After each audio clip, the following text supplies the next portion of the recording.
시청자 여러분 안녕하십니까? 김동수입니다. 서울신문 사설을 소개해드리고요. 논평을 해드리겠습니다.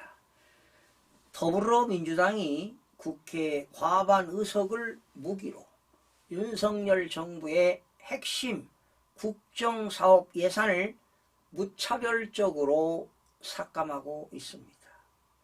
그제 국회 산업통상자원 중소벤처기업위원회에서 국민의힘이 불참한 가운데 정부의 핵심 에너지 정책인 원전 생태계 복원 예산 1,889억 원을 전액 삭감했습니다.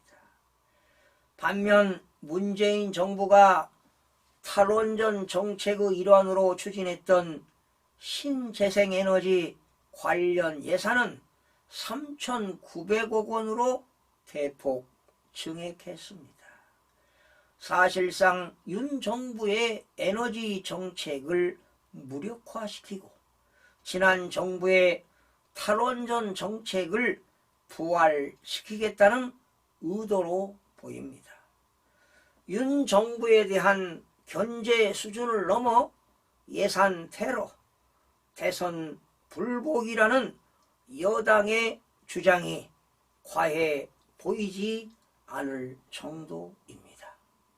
문 정부는 탈원전 정책을 추진하면서 세계 최고 수준의 우리나라 원전 산업 생태계를 망가뜨렸습니다.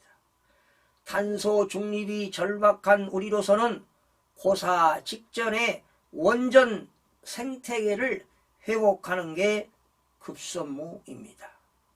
탈원전에 앞장섰던 유럽 등 세계 주요 국가들도 원전을 적극적으로 수용하면서 에너지 위기에 대비하고 있습니다.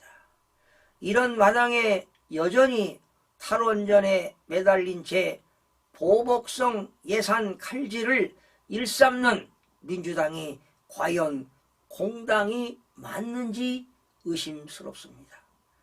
원전뿐만이 아닙니다. 민주당은 그제까지 완료된 11개 상임위원회의 내년도 예산안 예비심사 중 6개를 무려 단독으로 통과시켰습니다. 윤 정부가 청년 일자리 활성화 차원에서 추진한 사업 예산 2,382억 원을 통째로 삭감했고 글로벌 톱 전략 연구단 지원 사업에 첨단 바이오 글로벌 역량 강화 등에 필요한 예산 1조 1,600억 원을 잘라냈습니다. 반면에 새만금 관련 예산 4,300억 원, 지원 사량 상품권 예산 7,053억 원 등 문재인, 이재명 예산은 대폭 올렸습니다.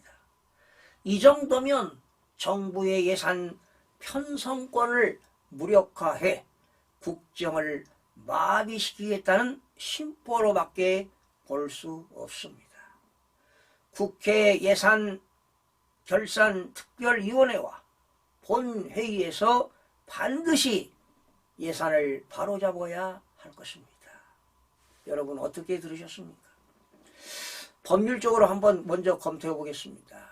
국가재정법이라는 게 있습니다. 바로 국가재정법은 국가의 예산과 기금, 결산, 성과관리 및 국가 채무 등 재정에 관한 사항을 정함으로써 효율적이고 성과지향적이며 투명한 재정 운영과 건전 재정의 기틀을 확립하고 재정 운용의 공공성을 증진하는 것을 목적으로 두고 있는 것이 바로 국가재정법입니다.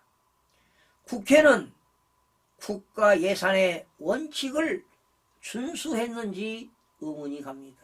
즉 재정 건전성이 확보되었는지, 국민 부담이 최소화되었는지, 그리고 국민 참여가 제고했는지를 따지지 않고 원전 사업 예산을 전액 삭감한 더불어민주당의 행태는 헌정사상 유래를 찾아보기 힘든 보복성 예산 폭거라고 볼 수 있습니다.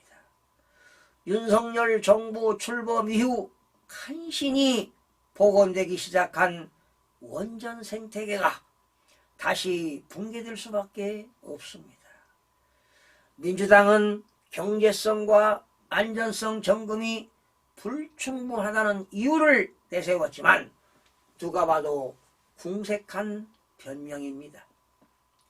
국회가 나라 살림의 밑그림을 제대로 구상하지 못하면 그 피해는 결국 민생과 경제에 돌아갈 수밖에 없습니다. 국정을 마비시키고 미래 산업의 발목을 움켜잡는 족쇄는 풀고 국가 건전 재정을 악화시킬 거품은 걷어내고 여야 간의 효율적인 예산 협치가 이루어지길 간절히 국민의 한 사람으로서 바랄 뿐입니다. 시청해 주신 여러분 고맙습니다.